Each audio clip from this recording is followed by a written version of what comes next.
তার বেটা হয়তো 8-10 বছরে বলে মা রোজা করবো, ভোর রাত্রে ভাত খেতে ডাকি, বেটা তোর গরু শুকে যাবে, তোর বডি শুকে যাবে, হ্যাঁ তুই রোজা করিস না, কিছু করিস না, এই বলে বাবা বাচ্চাকে ভয় দেখায়, রোজা করতে যায় না। কিন্তু বেরাদার ইসলাম মাদা সামানি কিরাম, আমার আল্লাহ পাক আল্লাহ তাআলা বলছো আমার বান্দা বান্দিরা, বান্দা বান্দিরা, তোমরা তো বছরে 12টা মাস পাও, 12টা মাসের মধ্যে একটা মাস রোজা রাখো, 11টা মাস খাওয়া দাওয়া করো, করে না? আমার আল্লাহ পাক আল্লাহ তাআলা বলছে ও আমার বান্দা বান্দিরা, তোমাদের জন্য রোজা রাখাও মানে হলো তোমাদের শরীরের যাকাত দেওয়া। জোরে বলেন না সুবহানাল্লাহ। বাবাজি মুসলমানও, আল্লাহ পাক আল্লাহ তাআলা বলছে এই বান্দা বান্দিরা তোমরা শুনে রেখে দাও, জেনে রেখে দাও, তোমরা 11টা মাস গেলে আর একটা মাস যদি 30টা রোজা রাখতে পারো, তোমাদের 11টা মাসে যা যা খেয়েছ একটা হিসাব লাগবে না। নাইলে কোন ব্যক্তি বলছে বলে মৌলভী সাহেব পেটে গ্যাস হয়ে যায়, অম্বল হয়ে যায়, আর আসর নামাজের পর দেখবেন ওই ব্যক্তিটা বাবা চার দোকানে গিয়ে চা খায়। ওই ভাইকে বলবো ভাই খবরদার এইটা কাজ করবেন না, আপনি তো রোজা করছেন না, একটা বড় গুনাহ করছো। আবার রমজান মাসে বিকেল বেলা চার দোকানে গিয়ে আবার চা খেতেছো, এটাও একটা বড় ধরনের গুনাহ। কি গো ঠিক না বাবাজি? আমি মায়েদেরকে বলতে চাই মা খালা করবেন না চিল্লা পিল্লা। এখনকার মায়েরা বাবাজি মেলা, আচ্ছা এই মেলা বসেছে, বসেছে না? আমি জানি মেলা বসলে পরে জালসার 12টা বাজে, কি ঠিক না?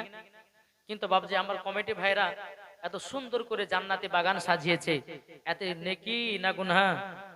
নেকি না? নেকি আছে। তাই বাবা যে কবি বলতেছে মন যদি দিতে হয় নবীকে দিও, ভালো যদি বাঁচতে হয় নবীকে বাঁচো। জোর করুন। মন যদি দিতে হয় নবীকে দিও, ভালো যদি বাঁচতে হয় নবীকে বাঁচো। তাহার দুঃখ কষ্ট যন্ত্রণা তিনি সইতে পারে না, ওই নবীর নামে মিলাদি করিও। মন যদি দিতে হয় নবীকে দিও, ভালো যদি বাঁচতে হয় নবীকে বাঁচো। জোর করুন। নবী আমার জেগে আছেন সোনার মদিনায়, নবী আমার জেগে আছেন সোনার মদিনায়। ওই নবীর নামে তোমরা শুধু, ওই নবীর নামে তোমরা শুধু মিলাদি করিও।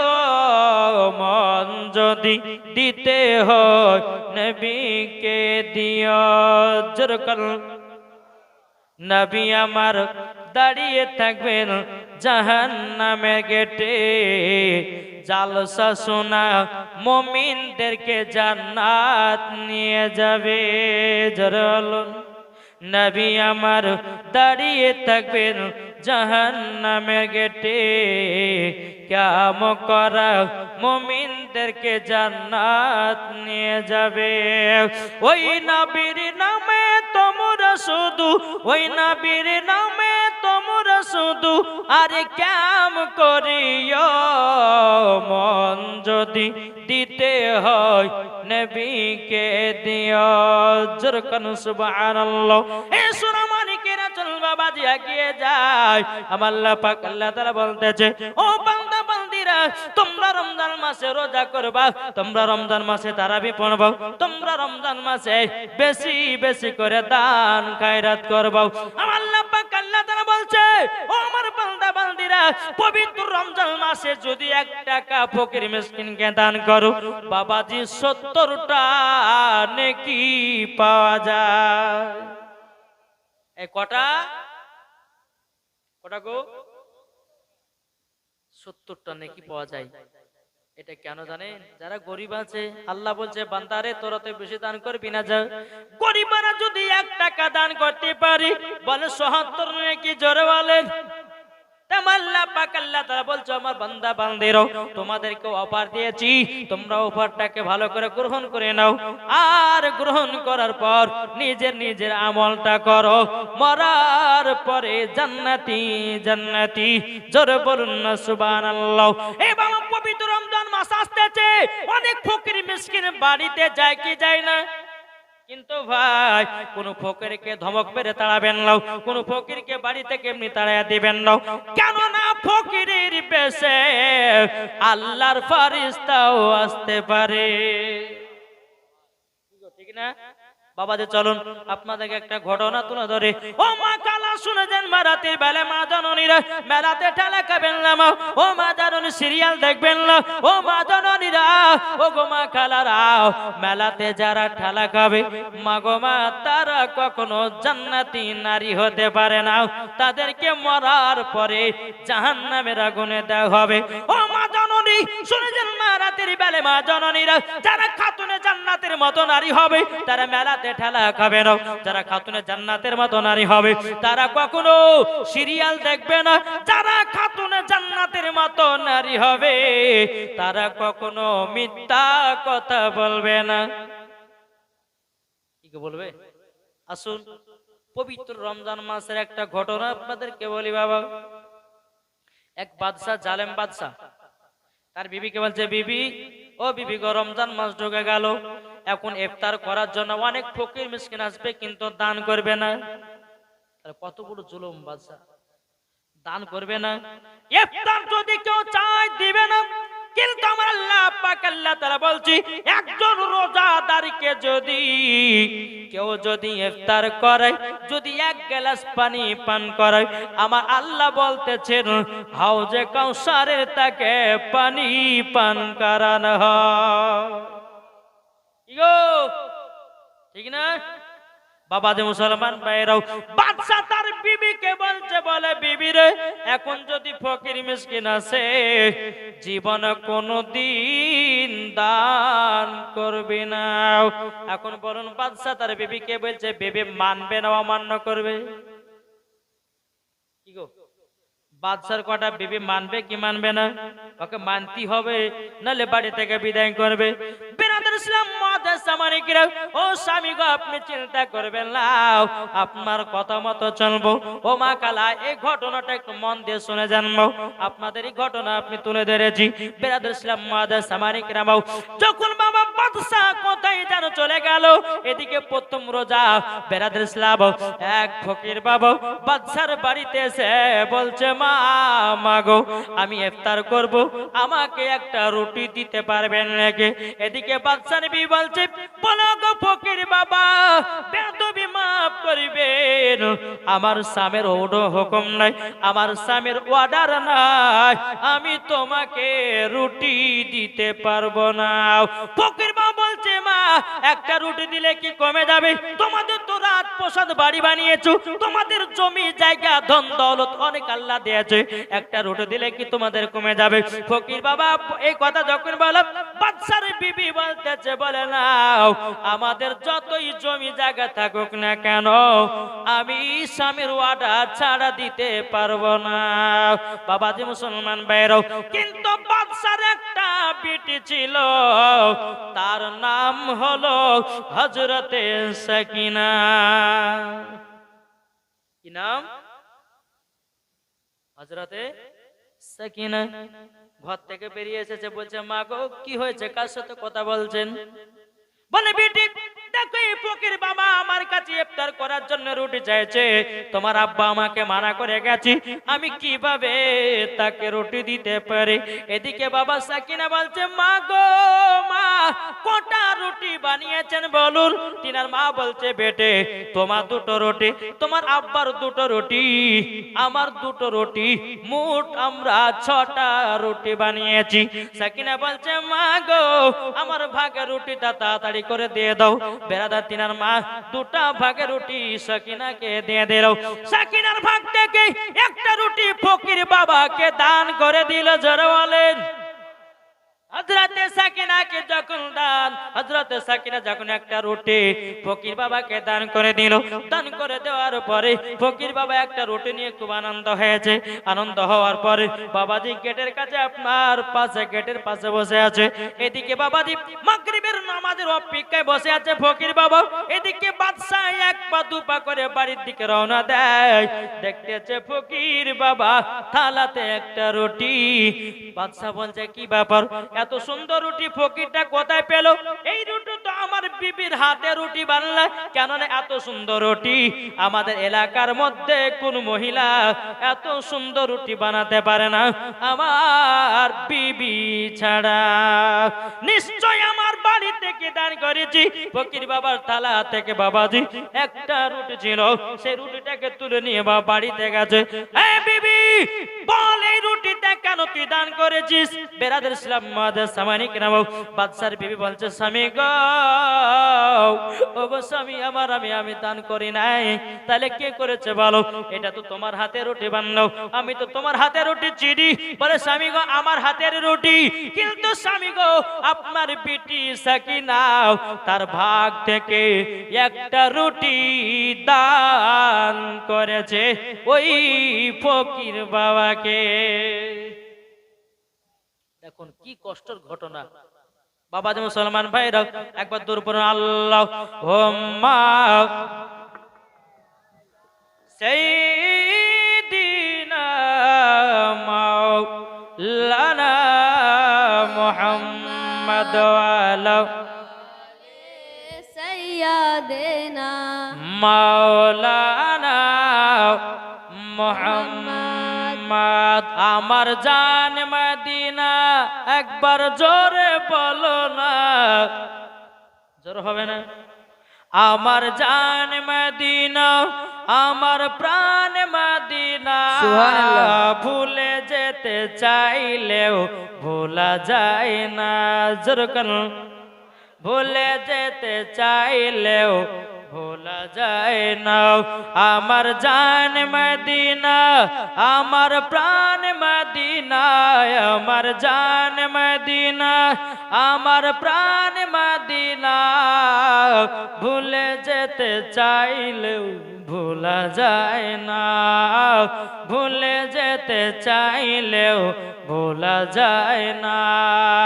জানি না ওই মদিনায় আছে কি মধু, মদিনা মদিনা করে কাঁদি গো শুধু।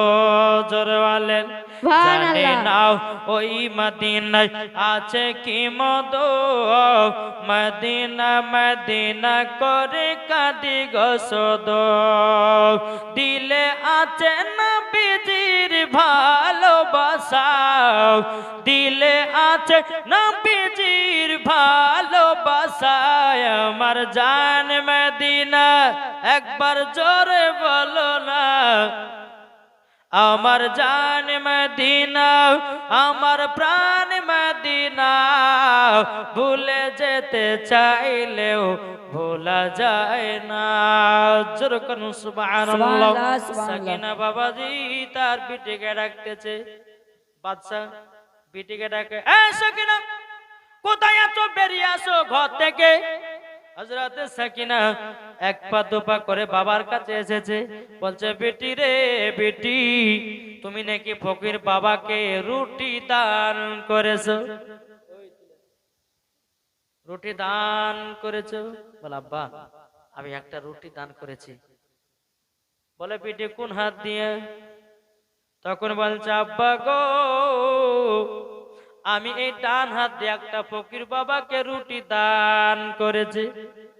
এদিকে বাদশা বাবাজি ধারণে একটা অস্ত্র বাবা পেছনে লুকা, আর সকিনাকে বলছে বেটি তোমার হাতটা দাও। যেমন হাতটা দিয়েছে বাবাজি একটা ধারালো অস্ত্র দিয়ে হযরতে সকিনার ডান হাত কেটে দিয়েছে। সকিনা কেঁদে কেঁদে বলছে বলো গো আব্বা, ও ও গো আব্বা, আপনি এত জালিম আব্বা, শুধু একটা রুটি দান করার জন্য আপনি আমার হাতকে কেটে দিয়েছেন। আমি তো সাকিনা থাকতে পারি না, রক্ততে দরদর করে আপনার বেরাদুল ইসলাম মাদান সামানিকরাও হাত দিয়ে যেন রক্ত বেরোতেছে, ডান হাতটাকে পুরোপুরি আপনার কেটে দিয়েছে, জমিনে ফেলাই দিয়েছে।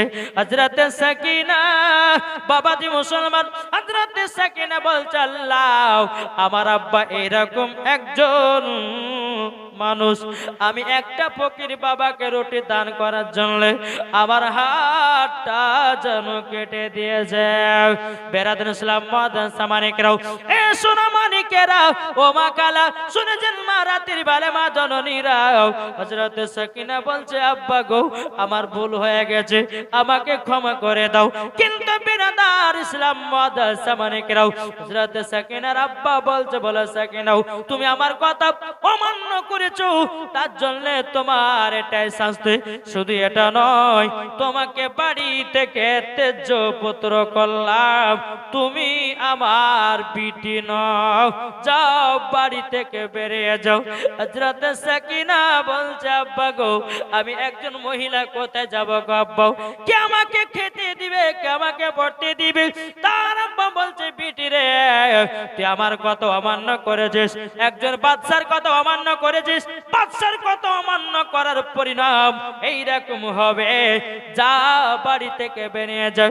সাকিনা বলছে আব্বা গো, আমার ভুল হয়ে গেছে, ক্ষমা করে দাও, কিন্তু আমাকে বাড়ি থেকে বের করে দাও। বামাজি বাদশা তার বেটি সাকিনাকে লাথি মারতে মারতে মারতে বাবা ঘর থেকে যেন বিদায় করে দেয়। বাবা যে মুসলমান ভাইরাও, হযরতে সাকিনাও বাবাজি তিনি আপনার চিন্তায় চিন্তিত হয়ে গেল, আল্লাহ গো, এখন আমার আব্বা থাকতে আব্বাও নাই, মা থাকতে মা নাই। এদিকে যে ফকির বাবা থালাতে রুটি দান করেছিল, ওই ফকির বাবা বলতেছে কি ব্যাপার বেটি, কি হয়েছে তোমার? তখন বাবা সাকিনাকে দেখে, যাও ফকির বাবা, আপনাকে একটা রুটি দান করার পরিবর্তে আমার আব্বা আমার হাতখানা, ডান হাতখানা কেটে দিয়েছে। বেরাদুল ইসলাম মাদান সামানিকরাও, ফকির বাবা আল্লাহর দরবারে হাত তুলে দিয়েছে, আল্লাহ গো, অহংকারকারীকে ধ্বংস করায়া দিও। এই ফকিরের দোয়া কারেন্টের মতো আল্লাহ কবুল করে নিয়েছে। দোয়া যখন করো, এদিকে সাকিনার হাতে আবার রক্ত, এত রক্ত পাবো। এদিকে ফকির বাবা বলছে সাকিনা চিন্তা করো না, আল্লাহ যা করে ভালোর জন্য করে, যাও যাও তোমার নিজের ঠিকানাতে তুমি চলে যাও। হযরতে সাকিনা চোখের পানি ঝরে রাস্তা দিয়ে আপনার চলতে লেগেছে। বাবা বাবাজি মুসলমান ভাইরা, সারাদিন মা রাস্তা চলে যায়, খাওয়া নাই, দাওয়া নাই, পানি পান করা নাই। হযরতে সাকিনা শুধু আব্বা আব্বা করে কান্না করছে, আব্বা গো, আপনি এরকম জালেম আব্বা, আমার এত সুন্দর হাতটা কেটে দিয়েছেন শুধু দান করার পরিবর্তে। ওগো আব্বা আমার, এখন কোথায় যাব, কোথায় থাকবো? সারাদিন মান যখন পার হয়ে গেল, হযরতে সাকিনা একটা গাছের তলাতে বসে বসে আল্লাহ জিকির করতে আছে। আল্লাহ আল্লাহ আল্লাহ লা ইলাহা ইল্লাহ, আল্লাহ আল্লাহ আল্লাহ লা ইলাহা ইল্লাহ। আসমানের মালিক তুমি আল্লাহ, জমিনের মালিক তুমি আল্লাহ। আসমানের মালিক তুমি আল্লাহ, জমিনের মালিক তুমি আল্লাহ। লা ইলাহা ইল্লাল্লাহ, জোরে লা ইলাহা ইল্লাল্লাহ, লা ইলাহা ইল্লাল্লাহ মুহাম্মাদুর রাসূলুল্লাহ। সারা রাত্রি হযরতে সাকিনা আল্লাহর ইবাদত করতে আছে। সকাল যখন হয়ে গেল, সাকিনা গাছেতে হিলানা দিয়ে, বাবা আপনার চোখটা বোঝা আছে, ওই রাস্তা দিয়ে একজন আল্লাহওয়ালা ব্যক্তি চলে যায় রে বাবা। এদিকে সাকিনার দিকে নজর দিয়েছে, কি ব্যাপার, এই মহিলার মুখটা কেন এত শুকনো, কি ব্যাপার, চোখ দিয়ে কোনো পানি বেরোতেছে, ব্যাপারটা তো একটু জানতে হবে। আল্লাহওয়ালা ব্যক্তিটা সাকিনার কাছে এসে বলছে, এই বেটি তোমার মনটা এত খারাপ কেন? তোমার চোখ দিয়ে ঝরঝর করে পানি ঝরছে কেন? কত তোমার বাড়ি, কি তোমার নাম? একটু জলদি করে বলো না। সাকিনা কিছু যেন বাবা বলে না, শুধু চোখ দিয়ে পানি ঝরঝর করে পেনিয়ে যায়। আর বলবে তো বলবে কেমন করে? বাবা, বাপের হাত কাটার ঘটনা তার লোককে বলতে পারে না। বাবা যে মুসলমান ভাইরা, আল্লাহ বালা ব্যক্তিরা বলছে, এ ও গো বেটি, তোমার নামটা কি? তখন বলছে, বলো হুজুর, আমার নাম হলো হযরতে সাকিনা। বলে বেটি, তোমার বাড়ি কোথায়? বাড়ি কোথায় বাবা বলে নাও। বলে বেটি, তোমার এই অবস্থা কেন গো? সারা রাত্রে কেন বসে আছিলা নাকি? বলে হ্যাঁ। তখন বাবা আল্লাহ বালা ব্যক্তিটা বলতেছে, এ বেটি সাকিনা, তোমাকে একটা কথা বলবো। বলে কি কথা? কথাটা হলো এটাই, আমি তোমাকে বিটি বানাতে চাই। যেমন আব্বা হারালো আর একটা আব্বা পেয়ে গেল। কি গো, ঠিক না? কিন্তু বেরাদুল ইসলাম মুআদ্দাস সামানিকরাও, আল্লাহ বালা ব্যক্তি বলছে, গো সাকিনা, চলো চলো আমার বাড়িতে চলো। যখন বাবাজি মুসলমান ভাইয়েরাও, এ সোনা মানিকেরাও, হযরতে সাকিনাকে যখন বাবা বাড়িতে নিয়ে গেছেন, বাড়িতে নিয়ে যাওয়ার পরে বেরাদুল ইসলাম মুআদ্দাস সামানিকরাও, এ সোনা মানিকেরাও, ও মা কালা শুনেছেন মা রাতের বেলায় মা জননীরাও, যখন আল্লাহ বালা ব্যক্তিটা সাকিনাকে বাড়িতে নিয়ে গেল, কিন্তু বেরাদুল ইসলাম মুআদ্দাস সামানিকরাও, দিন যা রাত আছে বাবাজি, এইরকম ভাবে 1 বছর পার হয়ে গেল। আল্লাহ বালা ব্যক্তিরা বলছো, গো সাকিনা, তোমার তো বিয়ের লায়ক হয়েছে, এ সাকিনা, তুমি কি বিয়ে শাদী করবে না? আমার তোমার কাছে একটা বিয়ের পায়গাম নিয়ে এসেছি। বলে কার বিয়ের পায়গাম? বলো তোমার। বলে মানবা নাকি? বলে কি? বলে আমার একটা বেটা আছে, আমার বেটার সাথে তোমার আমি বিবাহ পড়ায়া দেব, তুমি কি এই বিয়েতে রাজি আছো নাকি? তখন বাবাজি মুসলমান ভাইরাও, সাকিনা বলছে, গো আব্বা হুজুর, আপনি যাহা কিছু করবেন আপনার কথায় আমি মানতে রাজি। সুবহানাল্লাহ, সুবহানাল্লাহ। বেরাদার ইসলাম মুআদ্দাস সামানিকরাও, এই বেরাদার, এদিকে হযরতে সাকিনা আল্লাহর কাছে হাত তুলে দোয়া করে, আল্লাহ গো, আমার তো বিয়ে লেগে গেল গো আল্লাহ, আমার স্বামীকে আমি ডান হাত দিয়ে মিষ্টি খাবো, আমার স্বামীকে ডান হাত দিয়ে দুধ পান করাবো, কিন্তু আল্লাহ গো, আমার তো ডান হাত নাই। এখন যদি আমার স্বামীকে বাম হাত দিয়ে মিষ্টি খাওয়ায়, বাম হাত দিয়ে দুধ পান করায়, তাইলে আমার স্বামী আমাকে বেয়াদবি বলবে, আমাকে খারাপ বলবে। আল্লাহ গো, আপনি আমাকে হাতের ব্যবস্থা করায়া দিও। এই আল্লাহ বলা ব্যক্তির বেটার সাথে যখন বাবা বিয়ে হয়ে গেল, বিয়ে যখন বাবা হয়ে যাব, এদিকে হযরতে সাকিনা ঘরের ভিতর আরাম করতে আছে, আর আল্লাহর কাছে দোয়া করে, বলে আল্লাহ, ওগো রব্বুল আলামিন, আমাকে একটা হাত দান করো গো আল্লাহ, আমার স্বামী কিছু করে মধ্যে চলে আসবে, আমি বাম হাত দিয়ে মিষ্টি পান করাবো না, আমি বাম হাত দিয়ে দুধ পান করাবো না, বাম হাত দিয়ে আমি মিষ্টি খাওয়াবো না। যখন বাবা যে কথা বলো, স্বামী আপনার ভিতরে প্রবেশ করে গেল। স্বামী যখন ভিতরে প্রবেশ করা, বেরাদুল ইসলাম মুআদ্দাস সামানিকরাও, হযরতে সাকিনা যেন থরথর করে কাঁপতে লেগেছে। আল্লাহ গো, আল্লাহ, আপনার যদি আমি নেকবান্দি হই, আমাকে জান্নাতি একটা হাত দান করায়া দিও। সুবহানাল্লাহ, স্বামী সুবহানাল্লাহ। বসে গেল সামনে। বাবাজি মুসলমান ভাইয়েরও, স্বামী যখন সামনে বসে গেল, বাবাজি উন্নার ভিতরে ডান হাত কাটা, হাতটা বাড়ায় আছে। বাবাজি বিসমিল্লাহ বলে আপনার হাতটা বের করেছে। বাবা, আল্লাহর কি কুদরাত, বাবাজি জান্নাতি হাত পেয়ে গেল। নারে তাকবীর, নারে রিসালাত, ইয়া রাসূলুল্লাহ, মাসলাক আল হযরত। ও জিন্দাবাদ। মা কালা, এ সকিনা কে ছিল? জীবনে এক ওয়াক্ত নামাজ কাজা করতো না। ওগো মা জননীরাও, আপনাদেরকে বলতে চাই যে এই সাকিনা জীবনও মিথ্যা কথা বলতো না। এই সাকিনা কখনো স্বামীকে দুঃখ দিত না। এই সাকিনা কোনো মতে নামাজ কাজা করতো না। আর আমাদের ঘরের মা বোনেরা, এরা জীবনে কোনো দিন সিরিয়াল কাজা নাই। কি গো, ঠিক না? এখনকার মায়েরা সিরিয়ালে পাগল। ও ও মা জননী, সময়কে একদিন অন্ধকার কবরে যেতে হবে। ও মা খালা, ও ভাইরা, কবরটাকে তোমরা লক্ষ্য রাখো। আজকে আমি, কালকা তুমি, একের পর এক কবরে যেতে হবে। আমার আল্লাহ পাক আল্লাহ তাআলা বলছো, রে বান্দা বান্দিরা, তোমরা মনে রাখবে তোমাদের নাম হবে লাশ। কি হবে? তোমাদের নাম হবে একদিন কি? লাশ। মরে পড়ে দেখবেন কার লাশ? লাশ হবে না? বাবাজি মুসলমান থাকবে বলতেছে, একই দিন আমার নাম হবে লাশ, একই দিন আমার নাম হবে লাশ, একই দিন আমার নাম হবে লাশ, একই দিন আমার নাম হবে লাশ। সাদা কাপড় পরবে দেহ, রবে না আর